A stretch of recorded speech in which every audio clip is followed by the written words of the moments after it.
Google apparently is going to defend AI users for copyright claims.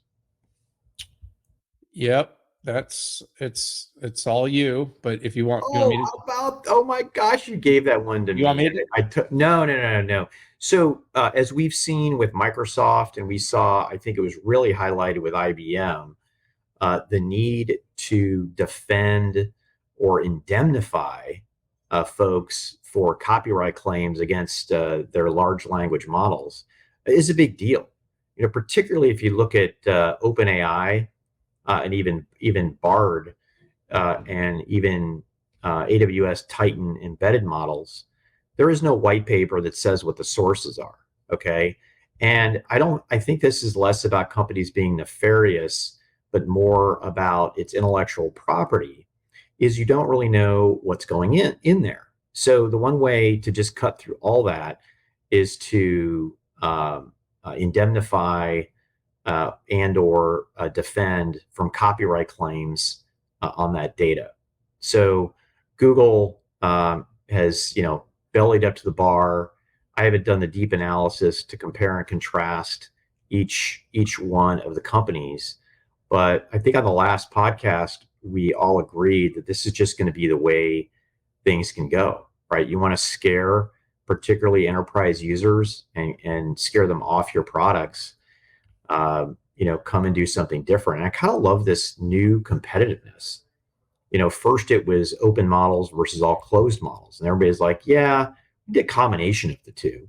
And then, uh, Microsoft came out first, I think, for, no, actually, right around the same time, IBM and Microsoft came out with, we're going to help you fight copyright claims. But Google bellies up to the bar, and we're off to the races. Table stakes, sir. This is all table stakes. Every company's going to do it. Every company has to do it.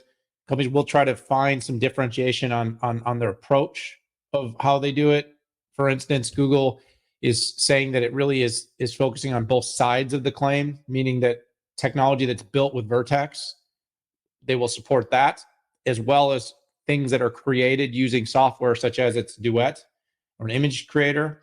It will support that. Now, they did put a fairly significant parenthetical around this thing that they will not support people who are intentionally using their platforms to create things that might infringe upon a copyright. Pat, the responsibility of AI, due to the pace of which we're moving, has moved from the user to the vendor. The vendors want to roll out at this pace and want to get the scale of AI, and users' hesitation is often around the legitimacy, the accuracy, and of course the license rights and ownership of the content or generated images, or whatever it's performing on the user's behalf. Adoption will scale faster if people believe they're indemnified.